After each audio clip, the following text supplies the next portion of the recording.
And good morning, everyone, for another morning coffee with Marcaida on a Monday, start of the work week. How's everybody doing on this Monday? Really wet up here, up in the Northeast, and cold. Leaves are falling, colors are there, but it's a wet day this morning. But thankful to be here this morning to say hello. How you guys doing this morning? I'm thankful that I can share this cup of coffee with you guys, and thankful to the Lord that a beautiful day it is going to be here. We're alive. We have things to do. We have the ability. We have family visiting.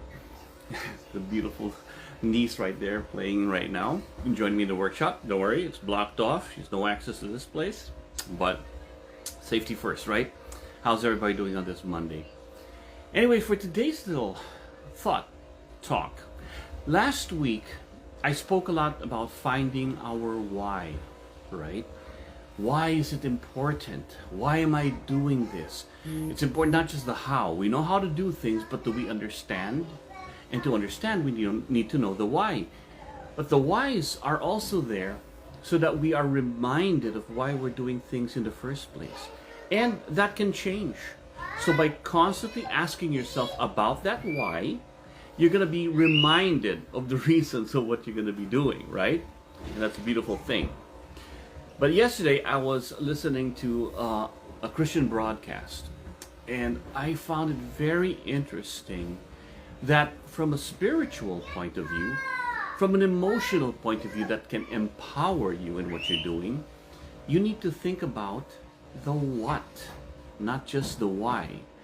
And it was a nice perspective to go, that's perfect, because I was talking about the why in a different way. But when it comes to finding other reasons of what happens to you in life, because this was talking about a lot of times when tragedy happens or challenges that feel insurmountable or things that happen in your life that are life-changing, really deep things that happen that are very impactful.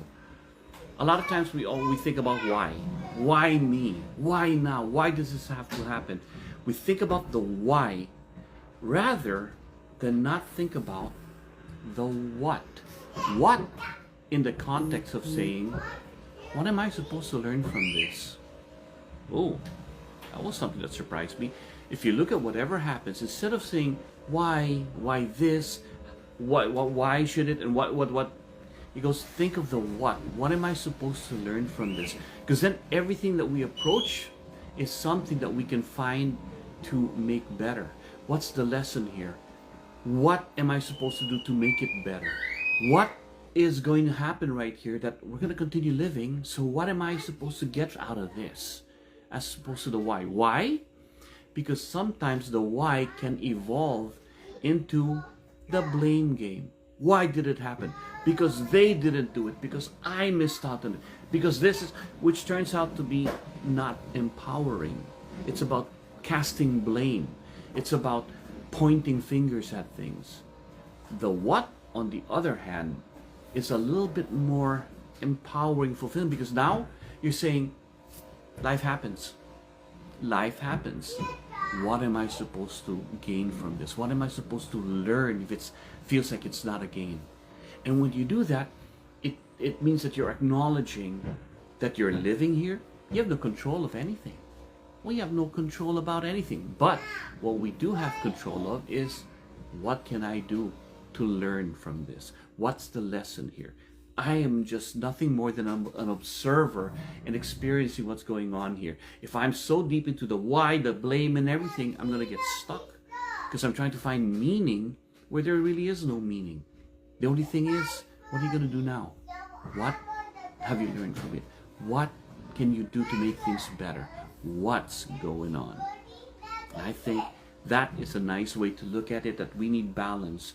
The whys are the best way, for me at least. I always seek for the why. Why am I doing this? Why does this work this way? Well, as long as it empowers me, as long as the whys remind me also of the reasons why I'm doing this, why I fell in love with it to begin with, why my passion's there, or why things change and why I change. But I also now remember that if the whys start to become a blame game, this didn't work because this, why? Because this is, then now it's no longer empowering. Now the whys are pulling me down, holding me back. Then if I approach it from a point of, What is there to be gained from this? I can't control everything around me. I can only control how I feel about things. Then I'm empowered. And that's my thought for this Monday. How's everybody doing? Good morning, Rich, Natalie, Manuel, Tracy, Gary. Everybody says hello. Sophie, with all the emojis, lots of emojis. And thank you, Karen, everybody, for being here. Let me know your thoughts on, do you ever think about do you approach life as, what can be learned from this? What is this all about? And is it empowering? Like Marcaida, your morning cup of Joe. Have a great start of the work week. Take care.